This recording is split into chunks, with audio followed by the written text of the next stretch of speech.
Seja muito bem-vindo, seja muito bem-vinda. A gente está muito feliz de estar aqui hoje com um convidado super especial, que é o Kleber Guedes, que vai contar pra gente um pouquinho sobre uma iniciativa incrível que ele está tocando.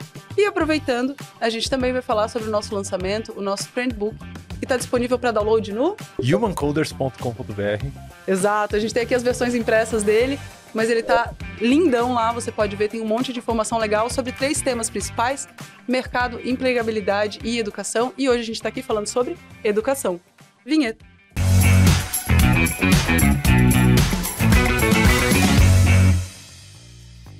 Kleber, seja muito bem-vindo, que legal que você está aqui com a gente no Fora hoje. Primeiro, vamos, antes de mais nada, se apresenta, quem é você, de onde você vem?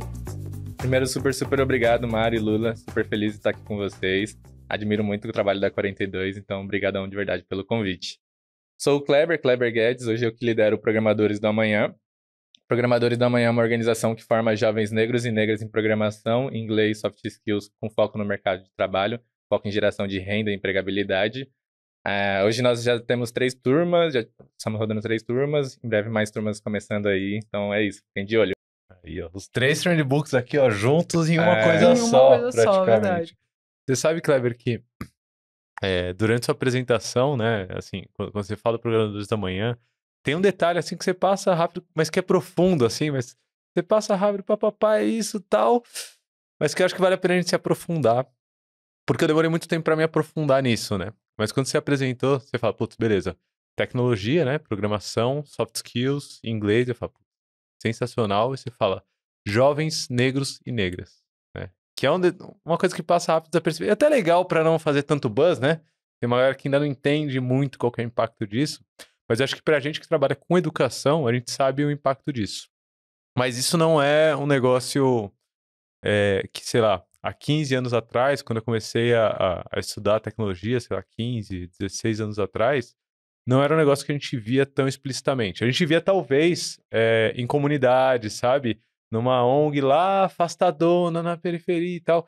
Agora, a gente não via esse movimento massivo de foco em jovens negros e negras, né? Em pessoas negras e negras.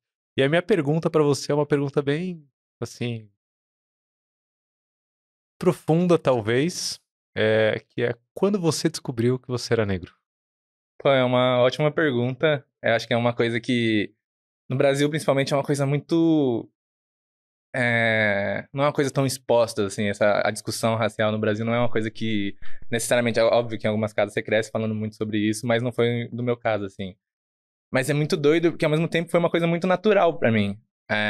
Eu lembro ainda de toda a minha infância e, culturalmente, acho que a cultura teve um papel muito importante. Então, eu escutava muito rap, principalmente muito rap americano, né? Black, hip hop.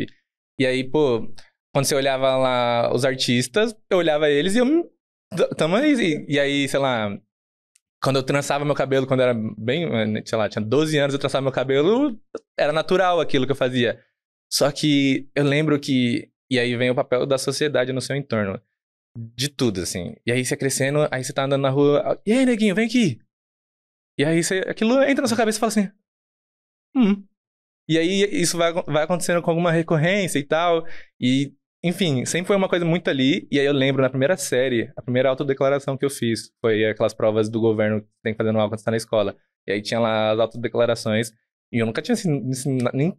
Sabe, foi a primeira vez que eu tinha que entender ali. Nem sabia o que era aquilo. Pensar sobre isso. E aí eu lembro lá, tinha preto, pardo, branco e tal. E aí tinha uns amigos meus de pele retinta, mais escura. Eu falei, pô, aquele brother é um brother preto. Aí o outro brother branco ali, você fala, pô, aquele outro brother é o brother branco. E eu falava assim, velho, e eu? Aí tinha esse pardo. E aí, velho, eu não sabia nem o que era pardo, mas eu lembro, velho, urso pardo. E aí o urso pardo era o urso marrom. Eu falei, velho, eu sou marrom. Pardo deve ser marrom, urso pardo é marrom, eu sou o Kleber pardo, igual o urso pardo, sabe? Mas é louco porque, tipo, eu não sou negro, né? Eu sou o pardo ali, eu sou branco, né? Você já começa a perder. Só que aí é muito doido como isso quando você vai evoluindo na vida, na carreira, etc. E aí, pô, quando você começa a acessar alguns lugares que você fala assim, velho, essa galera aqui não parece comigo, essa galera aqui não parece com meus amigos de onde eu vim, essa galera não parece com a galera da minha escola. E aí você vai entendendo que, tipo, quando você agrupa, você não faz parte desse outro grupo aqui. E aí eu acho que ali eu acho que é a parte da consciência. E acho que, sei lá, quando eu tava com uns 19, 20 anos ali que eu tava acessando alguns lugares já mais distantes ali, mais embranquecidos, e aí eu entendi. Falei, beleza, esse daqui não é meu grupo. Eu acho que vem a parte até um pouco política, social, assim, sabe?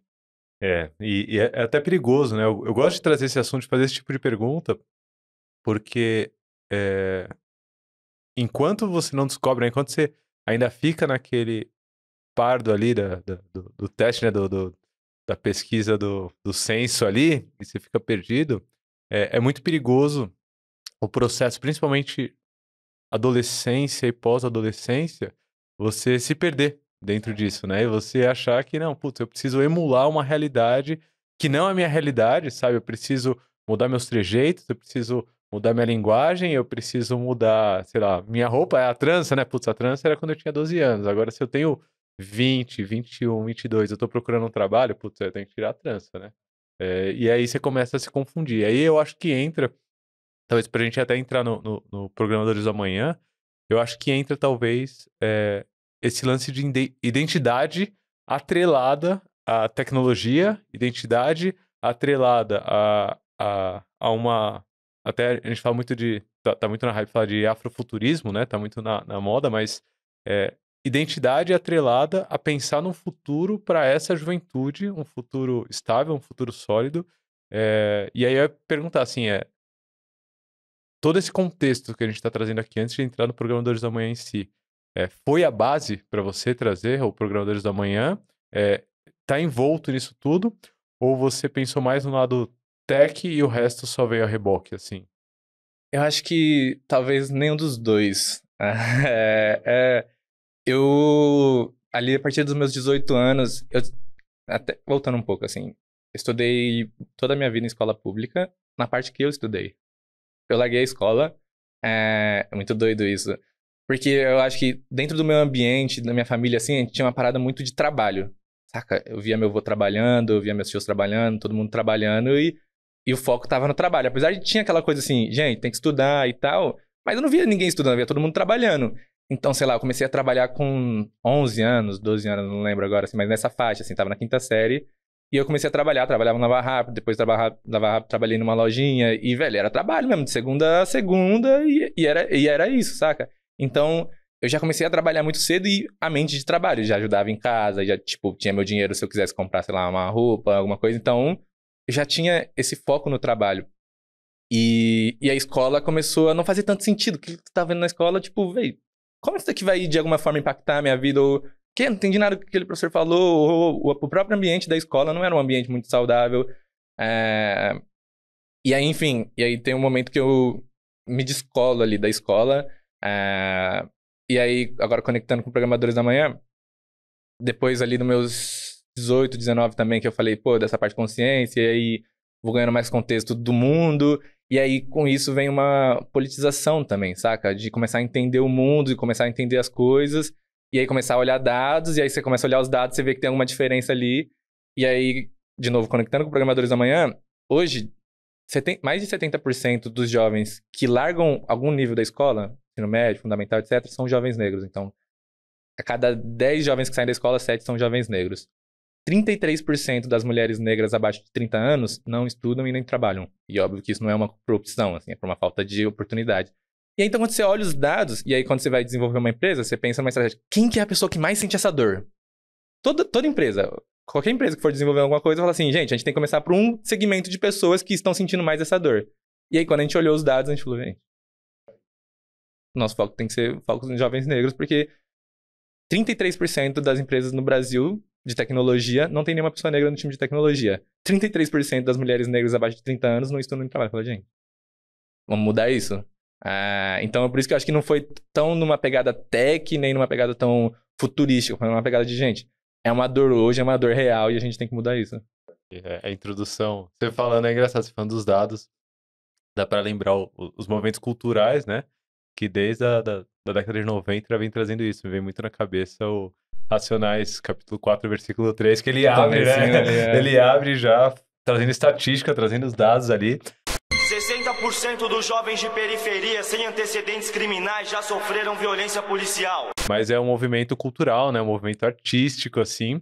E agora, assim, eu fico muito feliz de, sei lá, 20, 25 anos depois, a gente está trazendo isso não só no movimento cultural e artístico, mas também no movimento tecnológico, né? A gente trazendo isso, assim, conectando com o mercado e não o mercado só de artes, né? Assim, quando a galera me vê de dread, fala, você é artista? Eu falo, não, trabalho em tecnologia.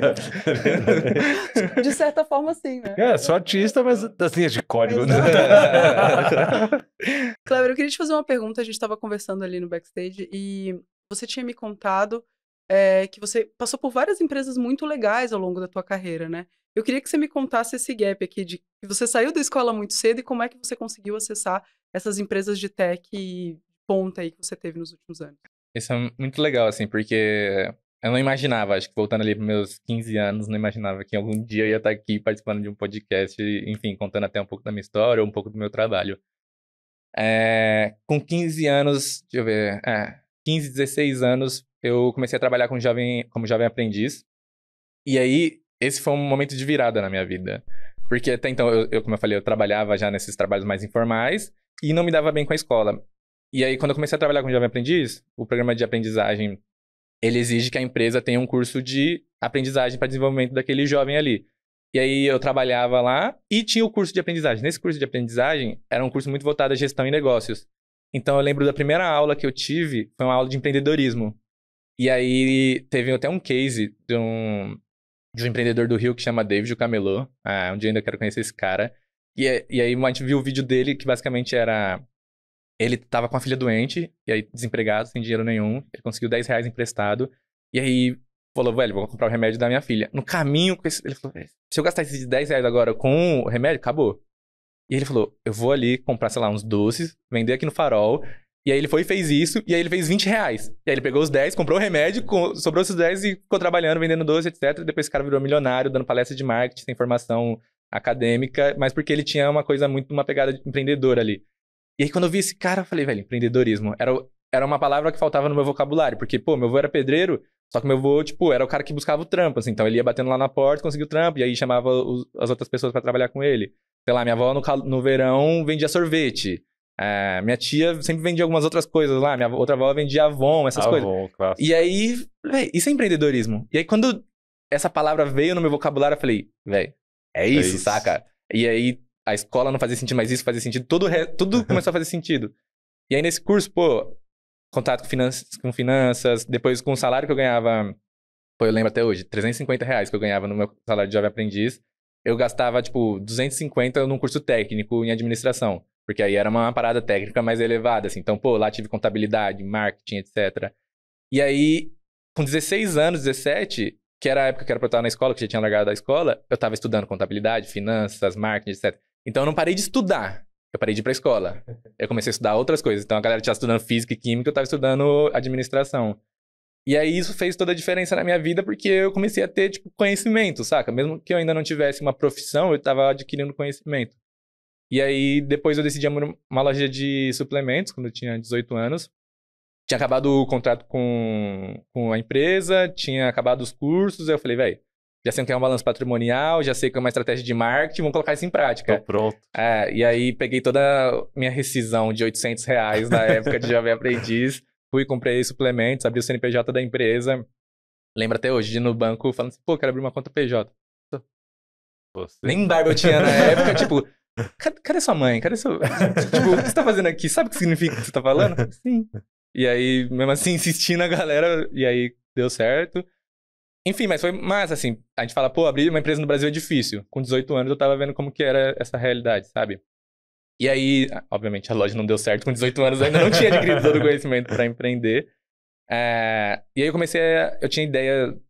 Tinha muitas ideias de negócio já. E aí eu tinha uma ideia de marketplace. Que como eu tinha muitas ideias de negócio, eu falei, eu preciso de grana pra empreender. Eu falei, certeza que no Brasil tem uma galera que tem grana, mas não tem ideia. Eu tenho ideia, não tenho grana. Vou criar um marketplace pra unir essa galera que deve ter por aí. E aí eu comecei a ir nos eventos de startup aqui em São Paulo. Eu falei, mas eu nasci em Santo André. Nessa época eu morava em Mauá. E aí, velho, era toda uma coisa assim de sair dali pra vir pra São Paulo. E ainda foi num evento na Vila Madalena.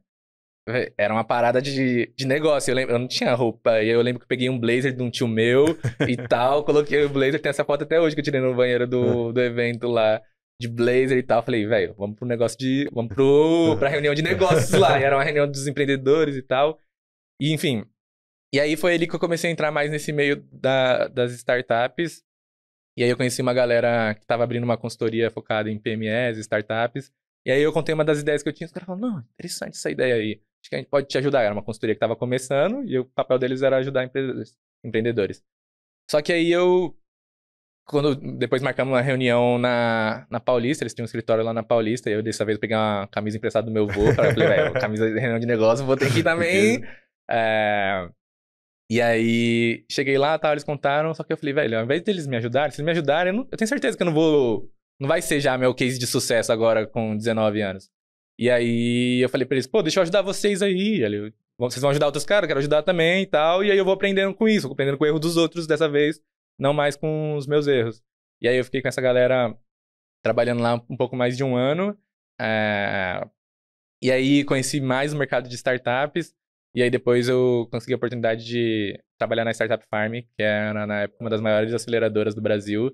E aí eu fiquei lá por quase 3 anos, aceleramos mais de 100 startups nesse período. Tive a oportunidade de ir 2 vezes para o Vale do Silício, tive a oportunidade de fazer um curso em Stanford. E aí é muito doido, né? Tipo, eu larguei a escola, mas depois eu consegui ir para Stanford fazer um curso lá, saca? Eu acho que isso é muito doido, assim, porque eu descobri que meu problema não era com estudar. E eu tinha uma parada assim de, velho, eu não tenho a cabeça pra estudar, sabe? Acho que minha parada é mais braçal, trabalhar. Só que depois você vai desconstruindo essa coisa, porque você vai adquirindo conhecimentos que fazem sentido, que te conectam com a sua realidade, sabe? E aí depois, pô, quando eu tava em Stanford, eu lembro que uma das coisas que eu reparava assim, velho, sentado na cadeira, professor na lousa, escrevendo. Não tinha mágica acontecendo ali que rolava uma transmissão de conhecimento. Era só uma forma como as coisas faziam sentido, sabe?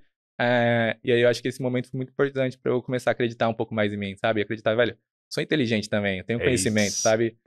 Enfim. A sua história é muito 42, assim. A Mari também deve estar pensando a mesma coisa, assim, porque eu tô arrepiada, real, assim, não... eu tô tipo, cara, que foda. Não, porque assim, tem vários trechos interessantes, assim, que eu vejo trocando ideia com os cadetes, né, da 42, mas o tipo, primeira coisa, se você for pelo caminho tradicionalzão, putz, ali na 5ª, 6ª série, a coisa já começou a me levar pra conseguir um trampo no Lava Rápido, sei lá, e se afastando da escola. Eu tenho tio, assim, que foi por esse caminho, sabe? Tem tio meu que não se formou no 2º grau, assim, não se formou no ensino médio, porque começou a trabalhar e tá aí, sabe?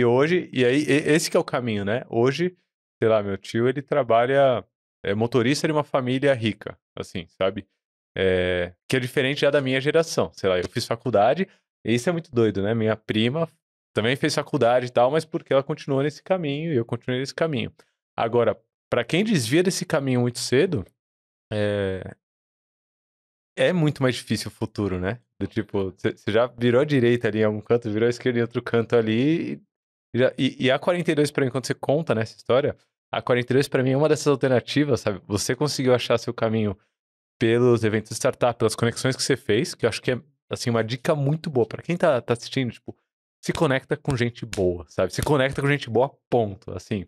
Mas a 42 era um caminho pra quem tá ali com 18 anos, putz, não acabei o ensino médio, sabe? Putz, tive que sair da escola antes, cara. Entra na 42 e aí, entre o segundo passo, tem acho que 3 passos principais da sua história, assim, que me conecta muito com a 42.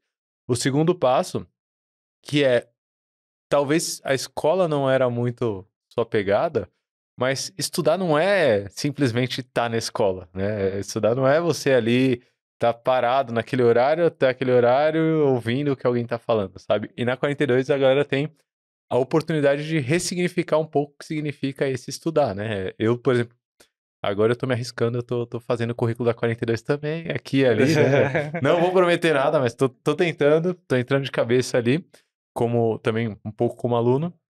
E estudar pra mim é sentar e trocar ideia com a galera, sabe? Eu sento e troco ideia com a galera, eu tô estudando. E aí, o terceiro ponto, assim, da sua história que eu acho que conecta muito, que é essa parte da Vila Madalena, em específico. Tinha que ser na Vila Madalena o evento que você foi. O campus da 42 São Paulo fica na Vila Madalena também. E eu não sei, talvez a galera que cresce muito perto do centro, que cresce na Vila Madalena, em Pinheiros, não tem muita noção do que é você crescer na periferia, na Grande São Paulo, né? A minha família, ela vem lá da Zona Norte, do fundão da Zona Norte, lá fronteira com Guarulhos, sabe? Assim, tipo, Guarulhos, São Paulo, pulou pra cá é Guarulhos, pulou pra cá é São Paulo.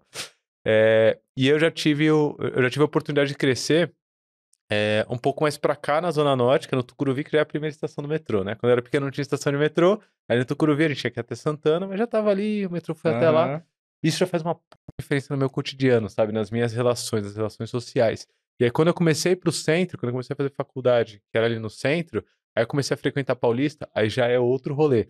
E aí, trabalhando na Vila Madalena, é outro universo, sabe? E a 42 acho que tem um lance disso, dessa percepção. A galera não precisa colocar blazer pela 42, fique claro, né? Na Vila Madalena, mas vai suave. Mas entra o lance de você começar a viver um entorno, uma outra realidade, entendendo que aquilo é pra você. Mesmo porque na 42, você não tá no meio de um monte de gente que não se parece com você. Cadetes, isso foi um negócio que me apaixonou. Os cadetes são também sua cara. Você se identifica e fala, pô, opa, peraí. O lugar é meio Da hora. diferente pra mim, agora a galera que tá aqui é uma galera que eu conheço, uma galera que eu consigo trocar Mora ideia. onde? Zona Sabe? É Norte? tipo Mora onde? isso, Zona né? Leste? Essa é uma E pergunta que eu aí, faço pra todo mundo. Pô, você vem de onde? Ah, o Edu, É. né? Pô, sou de São Mateus. Puta, São Mateus, a leste, né? Pode crer e tal. E você? Ah, eu venho de Suzano. Puta, da hora. E você? Ah, sou do André, sou de Mauá, São Bernardo. E aí você fala, beleza, é pra mim Tô em também, casa. assim, sabe? Então, 3 pontos que me conectam muito, assim, nessa história com a 42, e acho que Programadores do Amanhã também já se conecta total, né? Sim, total. Total. E uma coisa só importante disso que você falou, velho.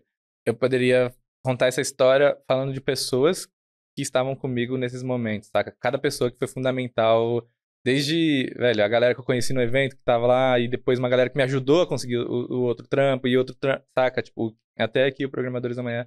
Velho, então, pessoas, assim, se conectar com pessoas, por mais difícil que às vezes possa ser pra algumas, velho, você é meio introvertido, tá? Não, velho, introvertido demais, mas tem que botar a cara, e acho que com certeza participar de máximo de coisas, eventos e se fazer presente é super importante.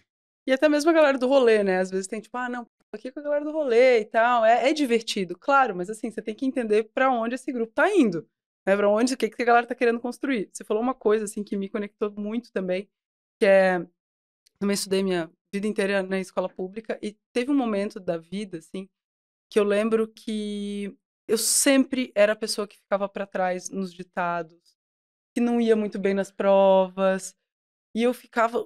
Era muito humilhante, assim, aquela sensação de... Eu não sou competente, eu devo ser burra, não é pra mim, eu não gosto... Aí vem o não gosto de estudar. Sim. Eu lembro, assim, de momentos, meus pais tentando me ajudar a fazer a lição, e eu chorando, tipo, não entra na minha cabeça, eu não consigo prestar atenção nisso. E depois de muitos anos, eu já estava formada, na faculdade já começou um pouco disso, porque eu consegui fazer, tive a oportunidade de fazer uma faculdade pública também. Um beijo pra galera do Instituto Federal de Santa Catarina, que foi onde eu me formei. Galera foda. Me formei em design lá e foi uma faculdade que realmente me tocou, porque era isso, era o curso legal, de coisas legais, de coisas que eu queria fazer. E eu falei assim, não, peraí, isso daqui não é tão ruim, eu consigo fazer, eu consigo prestar atenção. E depois, no futuro, eu aprendi a amar estudar, que foi outro rolê. Que é tipo, você entender o que te conecta e quais são os teus pontos de interesse, que foi você falando, tipo, muito novinho aprendendo administração. Era uma coisa que conversava com você. E que às vezes as pessoas pensam, não, a galera é muito novinha, não precisa nem saber disso. Poxa, por que não? E quando eu descobri que eu gostava de estudar, isso, tipo, explodiu a minha cabeça de uma maneira de, nossa, aí você vira aquela pessoa muito nerd que quer, tipo, ficar lendo tudo o tempo inteiro. Aí dá fomo, né? De, tipo, fear of missing out. De, tipo, meu Deus, eu preciso saber tudo sobre esse tema, porque eu gosto muito desse tema. Então, tipo, startups. Eu vou estudar startups, eu vou saber Não todo. posso perder. Não posso perder Se nada. conhecer alguém que conhece, eu vou conversar sobre isso e por aí vai. E eu acho muito legal o fato da 42 não exigir diploma de ensino médio, por exemplo. Você tem que ter 18 anos. Essa aí é o rolê. Porque tem muitas pessoas, talvez isso tenha algum impacto no mercado de trabalho, enfim. Sim. Mas tem uma maneira que a gente acredita que as pessoas, elas se apaixonam pelo conhecimento a partir do momento que aquilo elas descobrem. Não é uma coisa muito passiva, né? De, deixa eu sentar aqui e daí alguém tenta me explicar. Não, quando você... Ainda assim, que tenha pessoas que estão ali para te ajudar a descobrir aquilo, mas daí você, puta, aprendi. Aí, quando você aprende aquela primeira coisinha gostosa, Aí você vai tentar aprender a segunda coisinha. É difícil. Daí você fala... Aí você aprende uma segunda coisinha. Tipo, massa. E assim você vai construindo. E eu acho que é a principal skill de qualquer, tanto da 42 quanto os programadores da manhã, que é a galera aprender a aprender, que é o que a gente sempre fala, mas eu acho que é aprender a curtir, estudar, porque é o que, essa é uma certeza que você vai precisar fazer isso pro resto da sua vida, né? Tipo, então, eu e meu marido, a gente brinca que nosso sonho é se aposentar para continuar estudando. Tipo, todos os cursos que a gente não consegue fazer agora, sabe? Queria que você contasse um pouquinho, assim, tipo, como é que, né, você começou programador e você contou a tua história, enfim, lá no começo você tinha falado, né, como é que você chegou na ideia do Programadores, mas eu queria que você contasse um pouquinho como é o Programadores, o que é o Programadores, eu quero me inscrever, né, tipo, quero. como é, eu quero. Conta pra galera como é que faz. Boa. É muito legal isso. A gente também não tem nenhum requisito técnico pra participar. E isso é muito massa. Assim, que, pô, tem estudante que nunca nem sequer teve um computador na vida. E isso não é uma barreira pra participar do curso. Hoje a gente abre 2 turmas por ano. Então, uma no início do ano e uma outra turma no meio do ano. A galera se inscreve. E aí é muito legal porque a gente seleciona os estudantes ainda antes dos 18 anos. Então, quem ainda tá no ensino médio, geralmente ali a partir do 2º ano do ensino médio pode se inscrever. E aí tem uma etapa de se inscrever, de formulários, de responder algumas perguntas. E aí depois tem uma fase de entrevista. E aí é onde a gente conhece a galera, conhece a história, conhece a motivação. E é muito legal isso porque a gente vai na pessoa ali. Entender contexto, com o que você mora, por que você quer participar, por que você não fez outra coisa antes, por que você quer fazer isso e tudo mais, assim. E muito abertamente honesto. Assim, olha, aqui é a hora de você mostrar quem é você. E aí é muito legal, porque às vezes a pessoa, ela vai ser vulnerável no nível de contar, não gosto de estudar. Ela não gosta de estudar, não gosta da escola, não gosta de nada do que eu tive de acesso a essa área até agora. E aí você fala assim, velho, te entendo. Só que não é que você não gosta de estudar, é que você ainda não teve a oportunidade, você ainda não teve o recurso, você não teve o apoio. E aí às vezes você fala assim, beleza, então é você. E é muito legal isso, que nosso processo seletivo não necessariamente a gente tá querendo encontrar o mais inteligente. A gente tá querendo encontrar quem vai aproveitar melhor essa oportunidade. E aí, às vezes, essa pessoa que, velho, não gosta de estudar, que não teve nenhuma oportunidade, e a pessoa que tá assim, velho, eu preciso. Se eu passar nisso daqui, isso daqui é a virada na minha vida, saca? Aí você fala assim, boa, é isso. É isso que vai te levar, saca? E aí, acho que essa é a graça, assim, isso. Espero que a gente consiga manter o processo muito humano, assim, por muito tempo, saca? Mas hoje esse é o maior segredo. E aí, depois que a galera entra, como eu falei, a gente tem 4 pilares de formação. Então, tem o ensino de programação, o ensino full stack. E aí é muito legal, assim, do porquê full stack. Assim, é uma coisa que a gente já refletiu muito. Porque a formação dura 1 ano. E aí, falou, pô, se a gente fizesse uma formação de 1 ano front-end, ou uma formação de 1 ano back-end, é uma parada que ia ser muito mais profunda. Só que a graça que eu vejo hoje em ter uma formação full stack é que tem os estudantes que saem falando assim, eu odeio front-end, mas back-end me salva. Aí tem outra galera que fala assim, nossa, velho, back-end é muito chato, como que a galera consegue gostar disso? Eu amo front-end. E aí tem a galera que fala, eu odeio front, eu odeio back, mas no finalzinho ali eu peguei aquele módulo de banco de dados e eu falei, velho, ufa, ainda bem que teve esse banco de dados aqui que eu acho que é isso que eu quero pra minha vida. Então, é muito legal dar a oportunidade da galera escolher, sacou? E aí é muito legal que ainda assim tem uma galera que vai por conta própria falando assim, nossa, eu acho que segurança da informação, hein? Eu quero acabar com esses hackers aí e tal. E uma galera que vai se descobrindo outras áreas dentro da tecnologia, sabe? Então, essa é uma graça da formação full stack que a gente tem hoje. Além disso, tem a formação em inglês, que é a parte que a gente acredita que dá muito suporte na aprendizagem de programação, porque conteúdos, ferramentas, o próprio código é em inglês. E também inglês é um pouco mais divertido, às vezes, de aprender, dependendo do que programação. Então, também é um momento ali da galera se enturmar. Tem a parte de soft skills, que é soft skill / habilidades socioemocionais, desde autoconhecimento até preparação para entrevista. Então, a gente tem uma trilha com vários pilares. E aí é muito legal, porque esse pilar ele é apoiado por uma rede de voluntários. A gente tem pessoas mentoras, então cada jovem tem uma pessoa mentora que acompanha ele durante toda a formação. E aí, essa pessoa também vai ajudando esse jovem nessa preparação para o mercado de trabalho. E aí, por último, a gente tem a parte de apoio psicológico. Então, nossos estudantes podem fazer terapia individualizada e semanal, de acordo com o interesse de cada. A gente sabe que saúde mental é super importante, então se a cabeça não estiver no lugar, não adianta que nada vai funcionar. Então, a galera também pode fazer terapia. E aí, a nossa formação ela é 100% remota. Então, Hoje, sei lá, a gente tá com estudantes aí de 17 estados, mais de 60 municípios. E pra galera conseguir fazer o curso, eles precisam de uma estrutura mínima. Então a gente manda um notebook pra casa desses estudantes. E pra quem não tem internet, a gente tem um apoio financeiro que ajuda a custear a internet pra quem não tiver. Que da hora. É muito massa. É o mínimo, né, velho? Porque não... Dá pra programar no celular? Dá pra programar no celular, mas, velho, não. Infelizmente, né, todo mundo ainda consegue ter um computador, mas pra quem a gente conseguir apoiar com isso, a gente tá aí. Nossa, tem uma conexão muito grande com a quarentena. A gente tava até falando, antes de começar a gravar, falou, pera, segura o assunto que a gente tem que gravar sobre isso. Eu falei que eu queria a cara de surpresa do Lula ao É vivo. isso! Sim! Mas eu acho que, assim, porque hoje, quando eu pergunto sobre a quarentena, eles falam, não tem requisitos, é só você ser maior de 18 anos. O único requisito é você ser uma pessoa maior de 18 anos.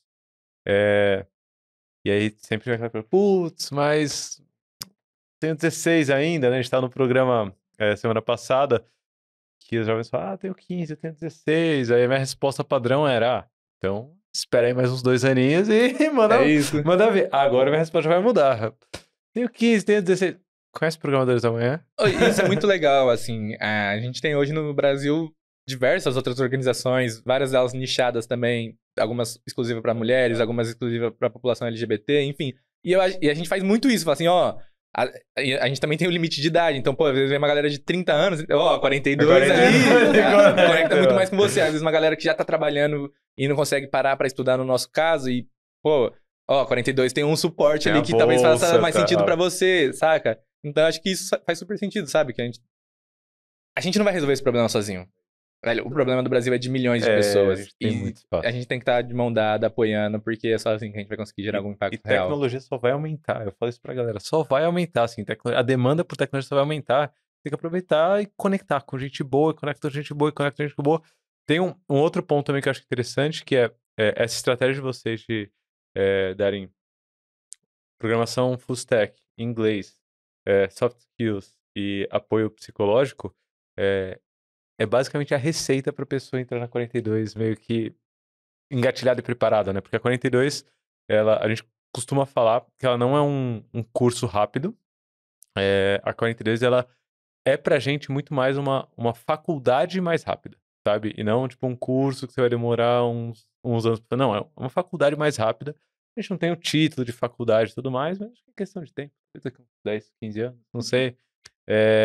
Mas ela dá uma base dentro da engenharia de software da ciência da computação, está construindo uma carreira, assim. Então, a partir do Programadores da Manhã, que você já explorou ali, viu, puta, mais ou menos por aqui e tal, e aí já sabe um pouquinho ali de inglês, já sabe um pouquinho ali de programação, pá. Cai na 42, você está construindo uma base, assim, uma plataforma, assim, uma base sólida. Daí pra frente, é só sucesso. Eu sempre cito a Camila Schutt, da Mastertech, que ela fala uma frase que eu amo, que é: em educação não pode haver concorrência. E eu acho isso tão lindo, porque realmente é um problema tão complexo que precisa de uma solução muito complexa. A gente tem tantas iniciativas legais, inclusive no Trend, a gente tem mapeado algumas iniciativas que lidam justamente com recortes e com públicos. Eu acho que tecnologia também, né, hoje ela não é mais uma área, ela é uma transversal, então você pode trabalhar com saúde e tecnologia, com arte e tecnologia, com tantas coisas, né? Então, eu acho que até pra galera que acha, não, tech não é pra mim, dá uma pensada. Se você gosta de resolver problema, você não tem problema em se incomodar, então pode ser pra você sim, né? Então, assim, acho que te agradecendo já, de antemão, assim, foi fantástico o nosso papo. E eu quero te trazer mais vezes pra gente conversar ainda mais, trazer a galera do Programadores aqui pra trocar ideia. Vai ser da hora. Pra galera trocar ideia. E eu queria deixar esse espaço final pra você dar o recado que você quiser. Pô, super, super obrigado mesmo, pessoal. Eu adorei. Super divertido. Bora marcar mais mesmo. E eu acho que o recado é pra galera que tá curiosa, às vezes insegura sobre, será que isso aí é pra mim, velho? Tenta, arrisca. Acho que conhecimento é aquilo que a gente já escuta há gerações. Conhecimento é a única coisa que não podem tirar de você. Então, busquem conhecimento, corram atrás, que eu acho que, com certeza, isso vai impactar a sua vida. Apresenta mais gente assim, mano. Não é? Porra, é isso. Nos próximos capítulos.